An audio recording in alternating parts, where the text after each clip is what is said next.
أعوذ بالله من الشيطان الرجيم. بسم الله الرحمن الرحيم. واعلموا أنما غنمتم من شيء فأن لله خمسه وللرسول ولذي القربى واليتامى والمساكين وابن السبيل إن كنتم آمنتم بالله وما أنزلنا على عبدنا يوم الفرقان يوم التقى الجمعان والله على كل شيء قدير. إذ أنتم بالعدوة الدنيا وهم بالعدوة القصوى والركب أسفل منكم ولو تواعدتم لاختلفتم في الميعاد ولكن ليقضي الله أمرا كان مفعولا ليهلك من هلك عن بينة ويحيى من حي عن بينة وإن الله لسميع عليم. إذ يريكهم الله في منامك قليلا ولو أراكهم كثيرا لفشلتم ولتنازعتم في الأمر ولكن الله سلم إنه عليم بذات الصدور. وإذ يريكموهم إذ التقيتم في أعينكم قليلا ويقللكم في أعينهم ليقضي الله أمرا كان مفعولا وإلى الله ترجع الأمور. يا أيها الذين آمنوا إذا لقيتم فئة فاثبتوا واذكروا الله كثيرا لعلكم تفلحون. وأطيعوا الله ورسوله ولا تنازعوا فتفشلوا وتذهب ريحكم واصبروا إن الله مع الصابرين.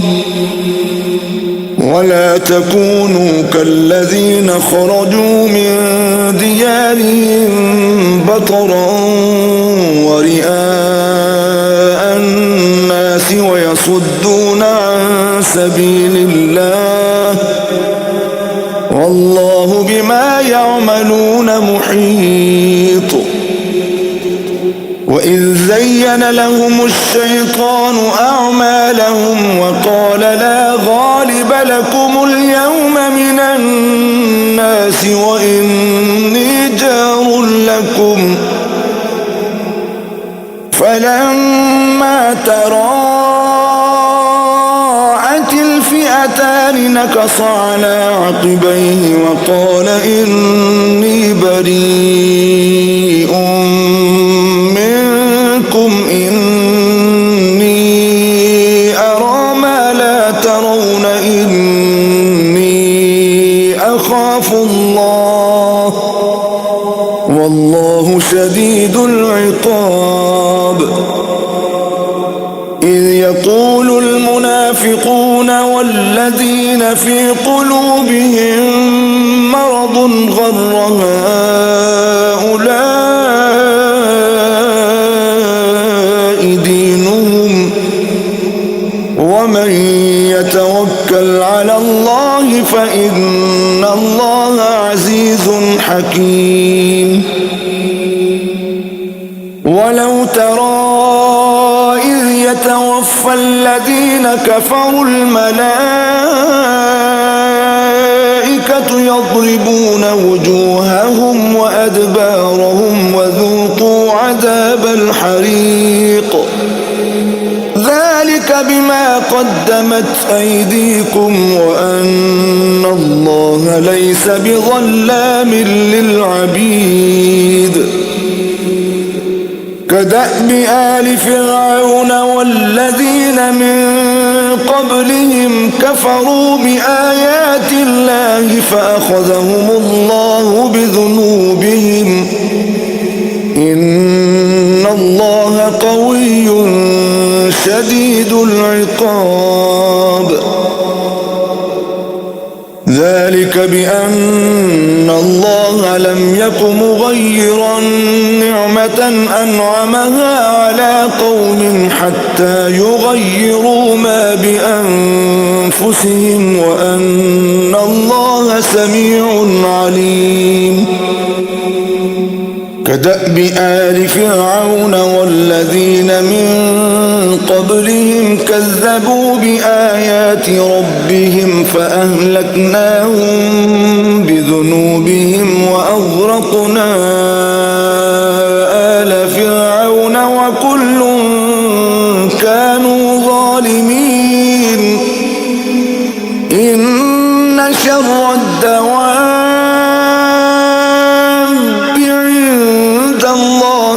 الذين كفروا فهم لا يؤمنون الذين عاهدت منهم ثم ينقضون عهدهم في كل مرة وهم لا يتقون فإما تثقفنهم في الحرب فشرد بهم من خلفهم لعلهم يذكرون وإما تخافن من قوم خيانة فانبذ إليهم على سواء إن الله لا يحب الخائنين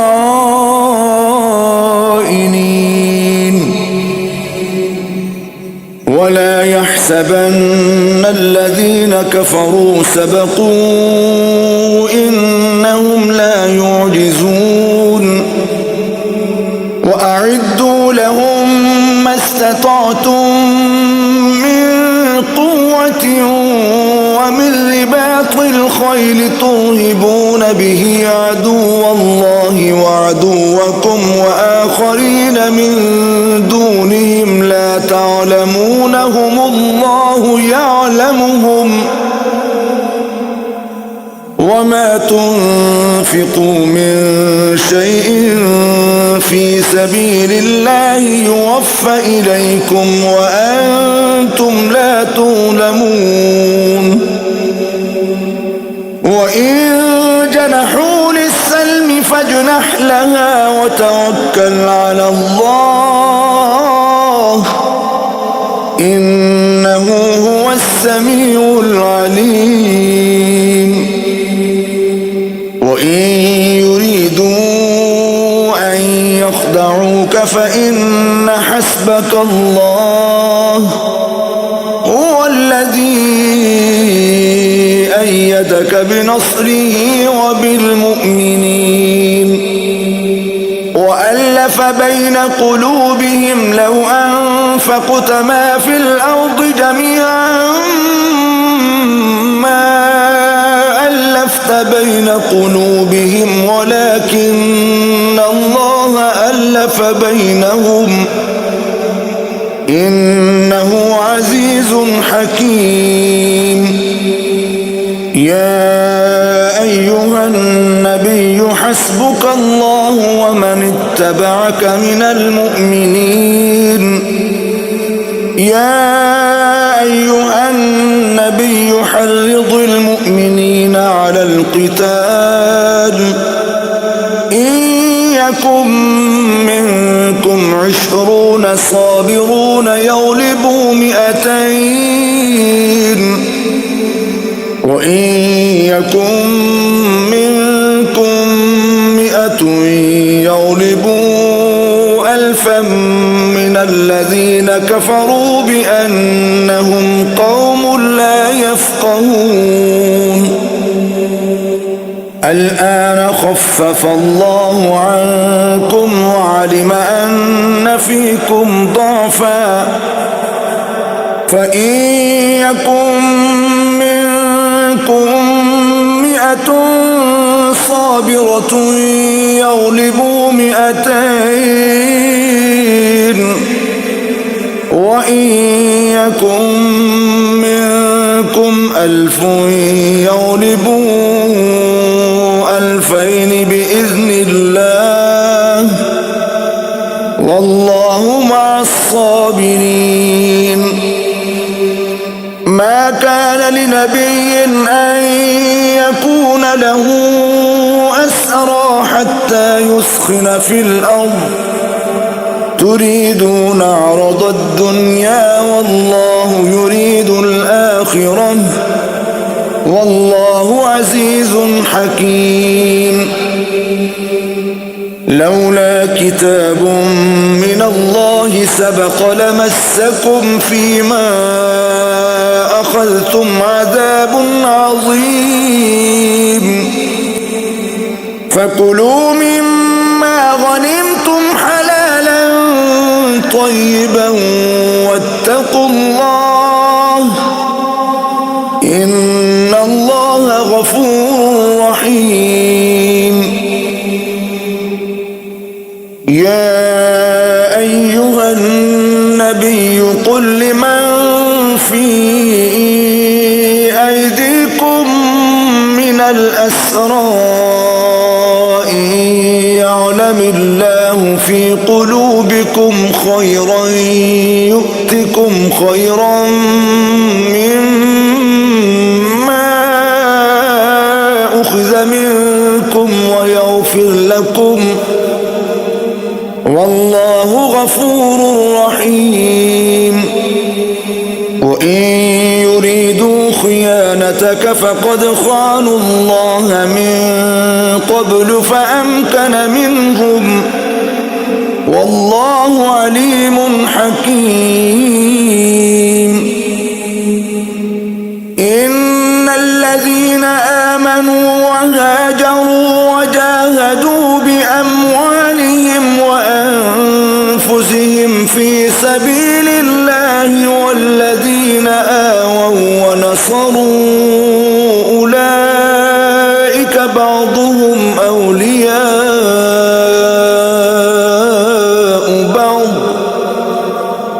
والذين آمنوا ولم يهاجروا ما لكم من ولايتهم من شيء حتى يهاجروا وإن استنصروكم في الدين فعليكم النصر إلا على قوم بينكم وبينهم ميثاق والله بما تعملون بصير.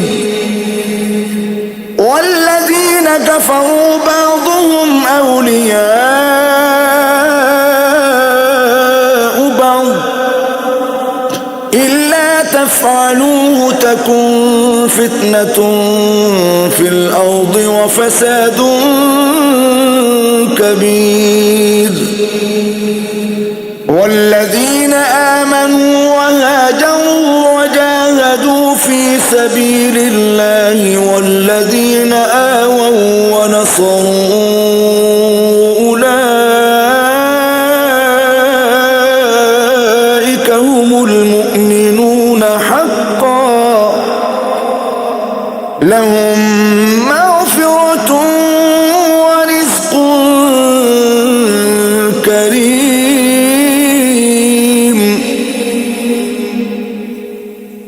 والذين آمنوا من بعد وهاجروا وجاهدوا معكم فأولئك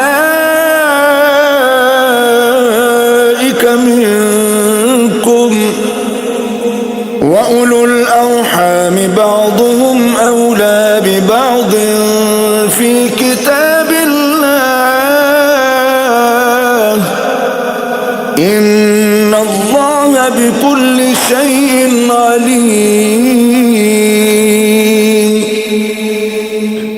براءة من الله ورسوله إلى الذين عاهدتم من المشركين فسيحوا في الأرض 4 أشهر واعلموا أنكم غير معجز الله وأن الله مخزي الكافرين.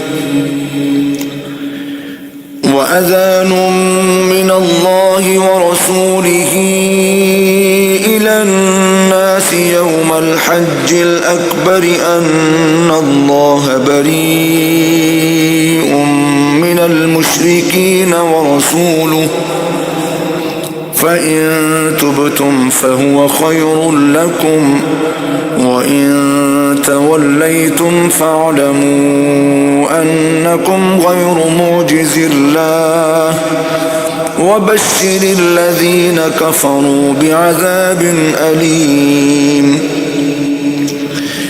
إلا الذين عاهدتم من المشركين ثم لم ينقصوكم شيئا ولم يظاهروا عليكم أحدا فأتموا إليهم عهدهم إلى مدتهم إن الله يحب المتقين. فإذا سلخ الأشهر الحرم فاقتلوا المشركين حيث وجدتموهم وخذوهم واحصروهم واقعدوا لهم كل مرصد فإن تابوا وأقاموا الصلاة وآتوا الزكاة فخلوا سبيلهم إن الله غفور رحيم. وإن أحد من المشركين استجارك فأجره حتى يسمع كلام الله ثم أبلغه مأمنه ذلك بأنهم قوم لا يعلمون.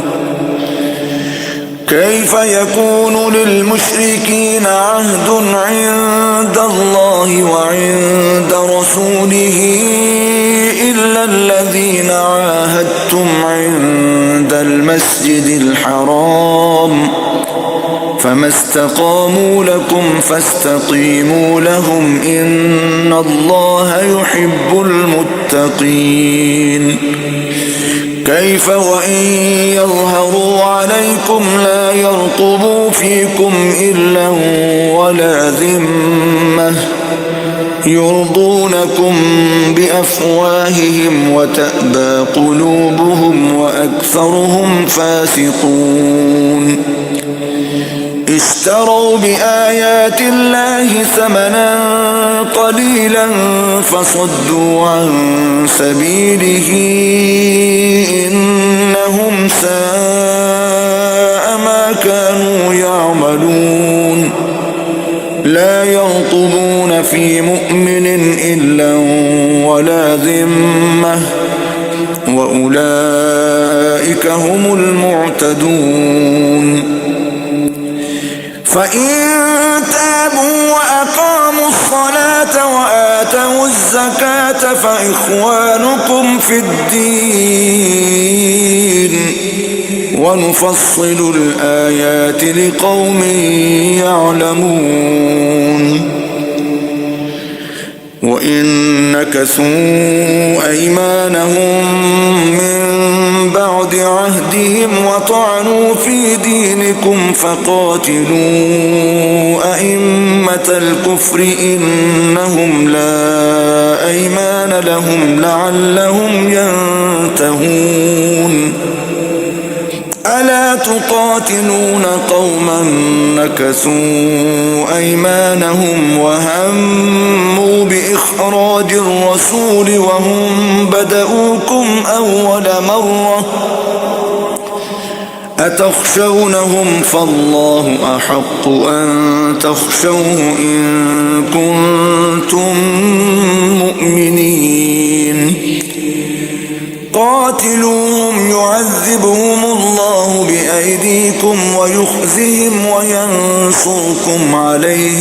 ويشف صدور قوم مؤمنين ويذهب غيظ قلوبهم ويتوب الله على من يشاء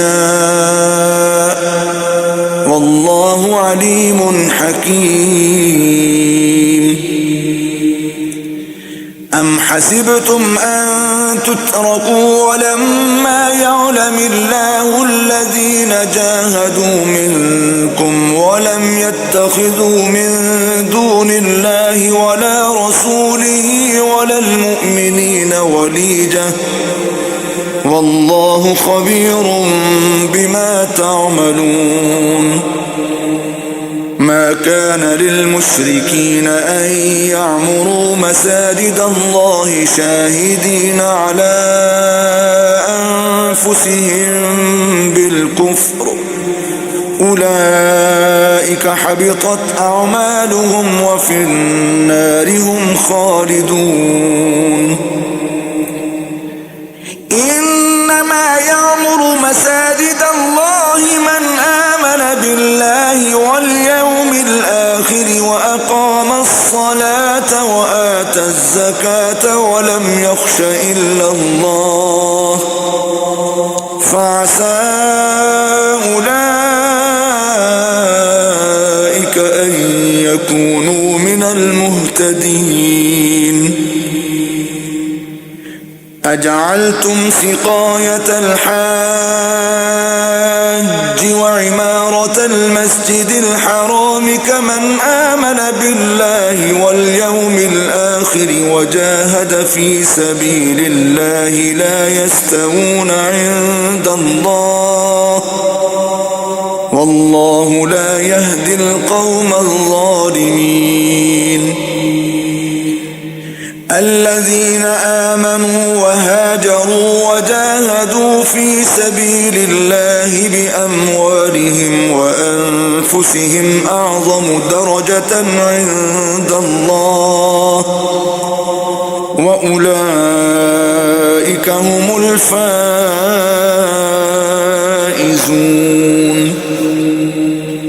يبشرهم ربهم برحمة منه ورضوان وجنات لهم فيها نعيم مقيم خالدين فيها أبدا إن الله عنده أجر عظيم.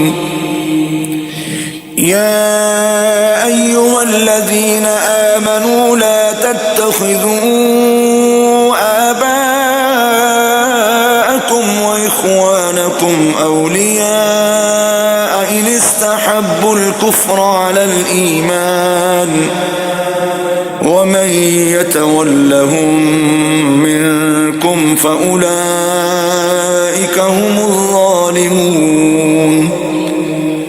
قل إن كان آباؤكم وأبناؤكم وإخوانكم وأزواجكم وعشيرتكم وأموال اقترفتموها وتجارة تخشون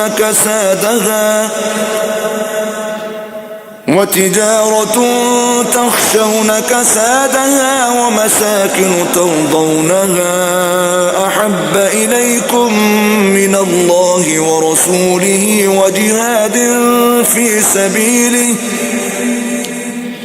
وجهاد في سبيله فتربصوا حتى يأتي الله بأمره والله لا يهدي القوم الفاسقين.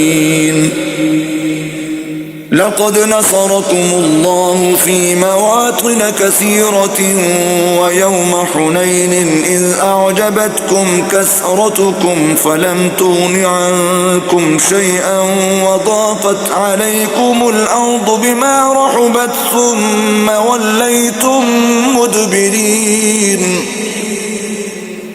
ثم أنزل الله سكينته على رسوله وعلى المؤمنين وأنزل جنودا لم تروها وعذب الذين كفروا وذلك جزاء الكافرين. ثم يتوب الله من بعد ذلك على من يشاء والله غفور رحيم.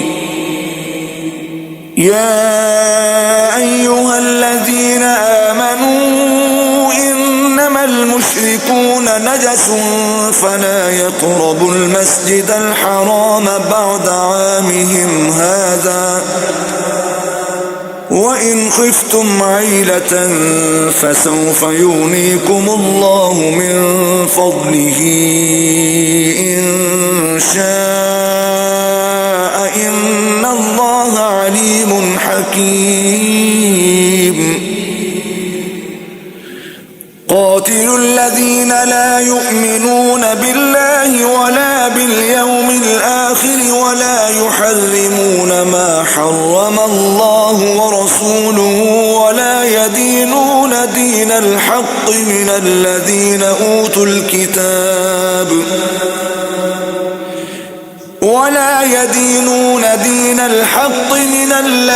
أوتوا الكتاب حتى يعطوا الجزية عن يد وهم صاغرون. وقالت اليهود عزير ابن الله وقالت النصارى المسيح ابن الله ذلك قولهم بأفواههم يضاهئون قول الذين كفروا من قبل قاتلهم الله أنى يؤفكون.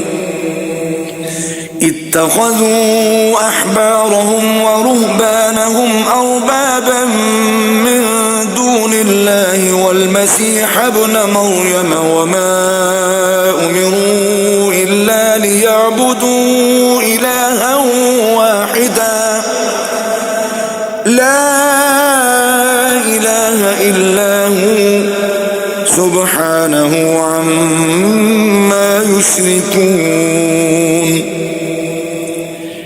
يريدون أن يطفئوا نور الله بأفواههم ويأبى الله إلا أن يتم نوره ولو كره الكافرون.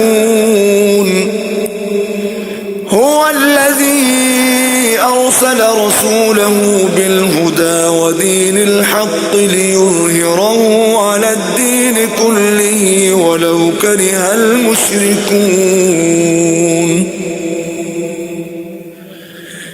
يا أيها الذين آمنوا إن كثيرا من الأحبار والرهبان ليأكلون أموال الناس بالباطل ويصدون عن سبيل الله والذين يكنزون الذهب والفضة ولا ينفقونها في سبيل الله فبشرهم بعذاب أليم. يوم يحمى عليها في نار جهنم فتكوى بها جباههم وجنوبهم وظهورهم هذا ما كنزتم لأنفسكم فذوقوا ما كنتم تكنزون. إن عدة الشهور عند الله 12 شهرا في كتاب الله يوم خلق السماوات والأرض منها 4 حرم ذلك الدين القيم فلا تظلموا فيهن أنفسكم وقاتلوا المشركين كافة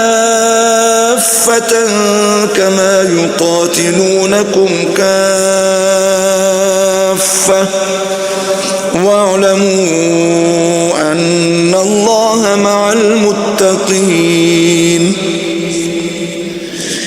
إنما النسيء زيادة في الكفر يضل به الذين كفروا يحلونه عاما ويحرمونه عاما ليواطئوا عدة ما حرم الله فيحلوا ما حرم الله زين لهم سوء أعمالهم والله لا يهدي القوم الكافرين. يا أيها الذين آمنوا ما لكم إذا قيل لكم انفروا في سبيل الله اثاقلتم إلى الأرض أرضيتم بالحياة الدنيا من الآخرة فما متاع الحياة الدنيا في الآخرة إلا قليل. إلا تنفروا يعذبكم عذابا أليما ويستبدل قوما غيركم ولا تضروه شيئا والله على كل شيء قدير. إلا تنصروه فقد نصره الله إذ أخرجه الذين كفروا ثاني اثنين إذ هما في الغار إذ يقول لصاحبه لا تحزن إن الله معنا فأنزل الله سكينته عليه وأيده بجنود لم تروها وجعل كلمة الذين كفروا السفلى وكلمة الله هي العليا والله عزيز حكيم. انفروا خفافا وثقالا وجاهدوا بأموالكم وأنفسكم في سبيل الله ذلكم خير لكم إن كنتم تعلمون. لو كان عرضا قريبا وسفرا قاصدا لاتبعوك ولكن بعدت عليهم الشقة وسيحلفون بالله لو استطعنا لخرجنا معكم يهلكون أنفسهم والله يعلم إنهم لكاذبون. عفى الله عنك لم أذنت لهم حتى يتبين لك الذين صدقوا وتعلم الكاذبين. لا يستأذنك الذين يؤمنون بالله واليوم الآخر أن يجاهدوا بأموالهم وأنفسهم والله عليم بالمتقين. إنما يستأذنك الذين لا يؤمنون بالله واليوم الآخر وارتابت قلوبهم فهم في ريبهم يترددون. ولو أرادوا الخروج لأعدوا له عدة ولكن كره الله بعاثهم فثبطهم وقيل اقعدوا مع القاعدين. لو خرجوا فيكم ما زادوكم إلا خبالا ولأوضعوا خلالكم يبغونكم الفتنة وفيكم سماعون لهم والله عليم بالظالمين. لقد ابتغوا الفتنة من قبل وقلبوا لك الأمور حتى جاء الحق وظهر أمر الله وهم كارهون. ومنهم من يقول ائذن لي ولا تفتني ألا في الفتنة سقطوا وإن جهنم لمحيطة بالكافرين إن تصبك حسنة تسؤهم وإن تصبك مصيبة يقولوا قد أخذنا أمرنا من قبل ويتولوا وهم فرحون قل لن يصيبنا إلا ما كتب الله لنا هو مولانا وعلى الله فليتوكل المؤمنون قل هل تربصون بنا إلا إحدى الحسنيين ونحن نتربص بكم أن يصيبكم الله بعذاب من عنده أو بأيدينا فتربصوا إنا معكم متربصون قل أنفقوا طوعا أو كرها لن يتقبل منكم إنكم كنتم قوما فاسقين وما منعهم أن تقبل منهم نفقاتهم إلا أنهم كفروا بالله وبرسوله ولا يأتون الصلاة إلا وهم كسالى ولا ينفقون إلا وهم كارهون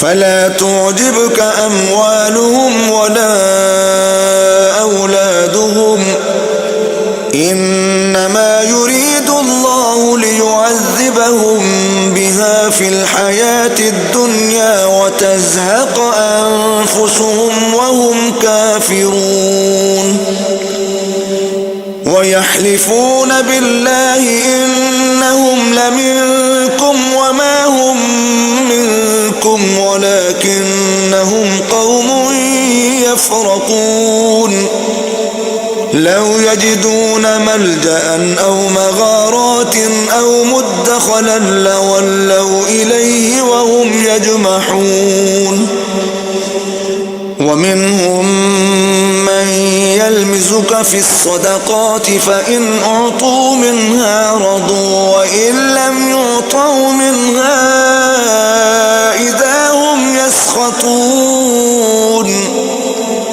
ولو أنهم رضوا ما آتاهم الله ورسوله وقالوا حسبنا الله سيؤتينا الله من فضله ورسوله إنا إلى الله راغبون إنما الصدقات للفقراء والمساكين والعاملين عليها والمؤلفة قلوبهم وفي الرقاب والغارمين وفي سبيل الله وابن السبيل فريضة من الله والله عليم حكيم ومنهم الذين يؤذون النبي ويقولون هو أذن قل أذن خير لكم يؤمن بالله ويؤمن للمؤمنين ورحمة للذين آمنوا منكم والذين يؤذون رسول الله لهم عذاب أليم يحلفون بالله لكم ليرضوكم والله ورسوله أحق أن يرضوه إن كانوا مؤمنين ألم يعلموا أنه من يحادد الله ورسوله فأن له نار جهنم خالدا فيها ذلك الخزي العظيم. يحذر المنافقون أن تنزل عليهم سورة تنبئهم بما في قلوبهم قل استهزئوا إن الله مخرج ما تحذرون. ولئن سألتهم ليقولن إنما كنا نخوض ونلعب قل أبالله وآياته ورسوله كنتم تستهزئون لا تعتذروا قد كفرتم بعد إيمانكم إن نعف عن طائفة منكم نعذب طائفة بأنهم كانوا مجرمين. المنافقون والمنافقات بعضهم من بعض يأمرون بالمنكر وينهون عن المعروف ويقبضون أيديهم نسوا الله فنسيهم إن المنافقين هم الفاسقون. وعد الله المنافقين والمنافقات والكفار نار جهنم خالدين فيها هي حسبهم ولعنهم الله ولهم عذاب مقيم. كالذين من قبلكم كانوا أشد منكم قوة وأكثر أموالا وأولادا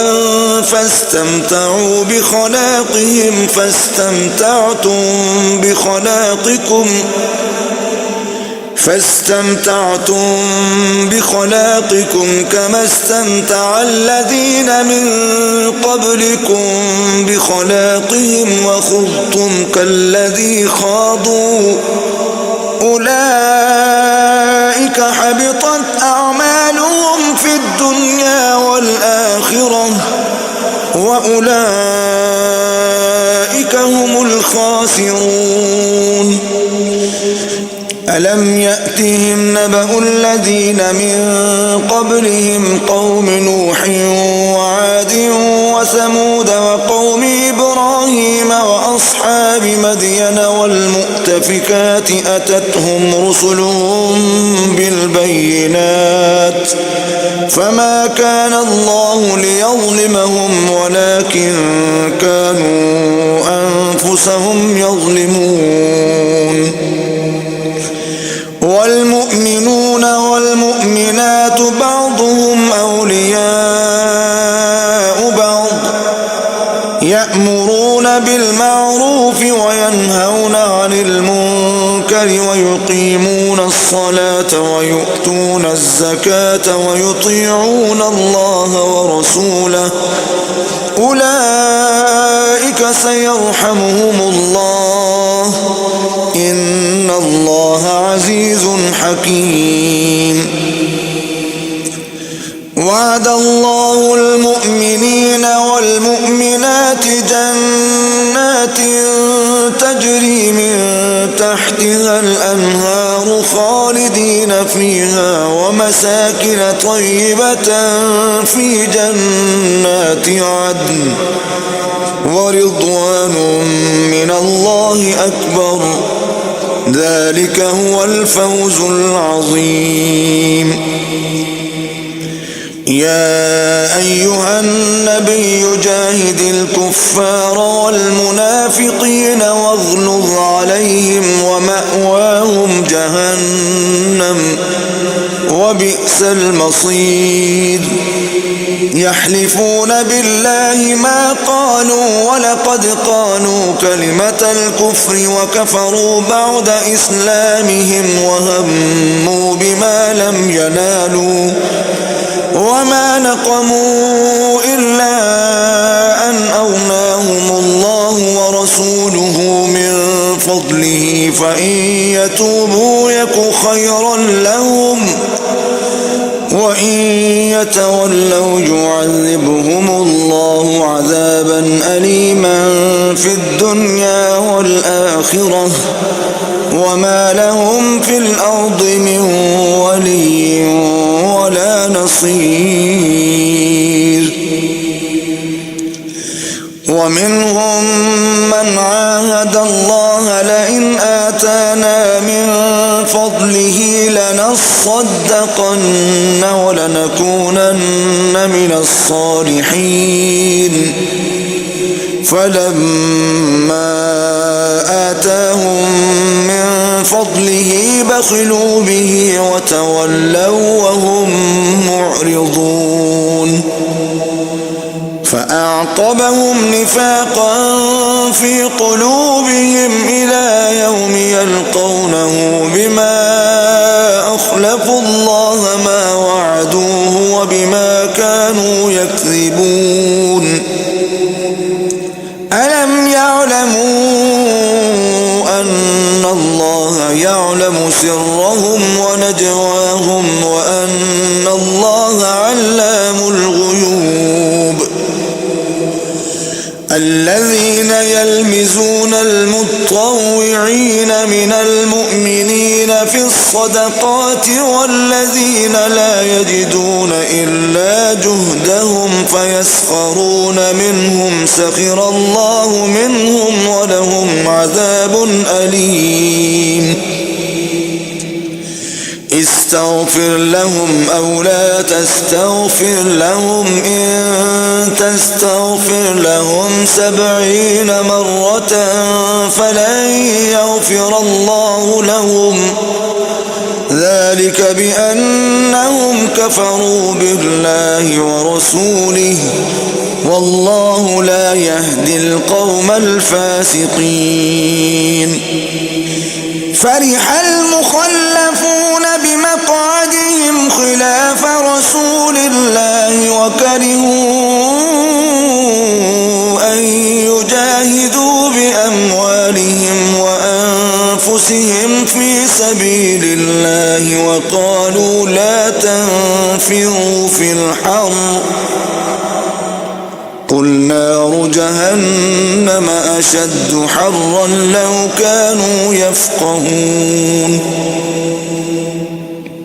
فليضحكوا قليلا وليبكوا كثيرا جزاء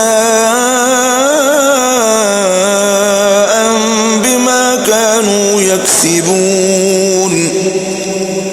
فإن رجعك الله إلى طائفة منهم فاستأذنوك للخروج فقل لن تخرجوا معي أبدا ولن تقاتلوا معي عدوا إنكم رضيتم بالقعود أول مرة فاقعدوا مع الخالفين. ولا تصل على أحد منهم مات أبدا ولا تقم على قبره إنهم كفروا بالله ورسوله وماتوا وهم فاسقون. ولا تعجبك أموالهم وأولادهم إنما يريد الله أن يعذبهم بها في الدنيا وتزهق أنفسهم وهم كافرون. وإذا أنزلت سورة أن آمنوا بالله وجاهدوا مع رسوله استأذنك أولو الطول منهم وقالوا ذرنا نكن مع القاعدين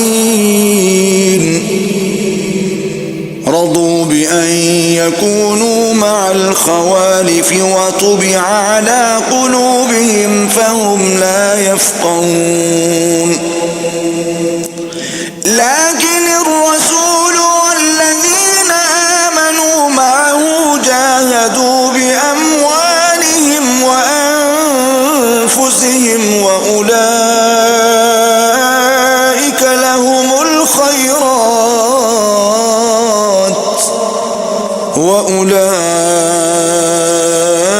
وأولئك هم المفلحون أعد الله لهم جنات تجري من تحتها الأنهار خالدين فيها ذلك الفوز العظيم وجاء المعذرون من الأعراب ليؤذن لهم وقعد الذين كذبوا الله ورسوله سيصيب الذين كفروا منهم عذاب أليم ليس على الضعفاء ولا على المرضى ولا على الذين لا يجدون ما ينفقون حرج إذا نصحوا لله ورسوله ما على المحسنين من سبيل والله غفور رحيم ولا على الذين إذا ما أتوك لتحملهم قلت لا أجد ما أحملكم عليه تولوا وأعينهم تفيض من الدمع حزنا ألا يجدوا ما ينفقون إنما السبيل على الذين يستأذنونك وهم أغنياء رضوا بأن يكونوا مع الخوالف وطبع الله على قلوبهم فهم لا يعلمون صدق الله العظيم.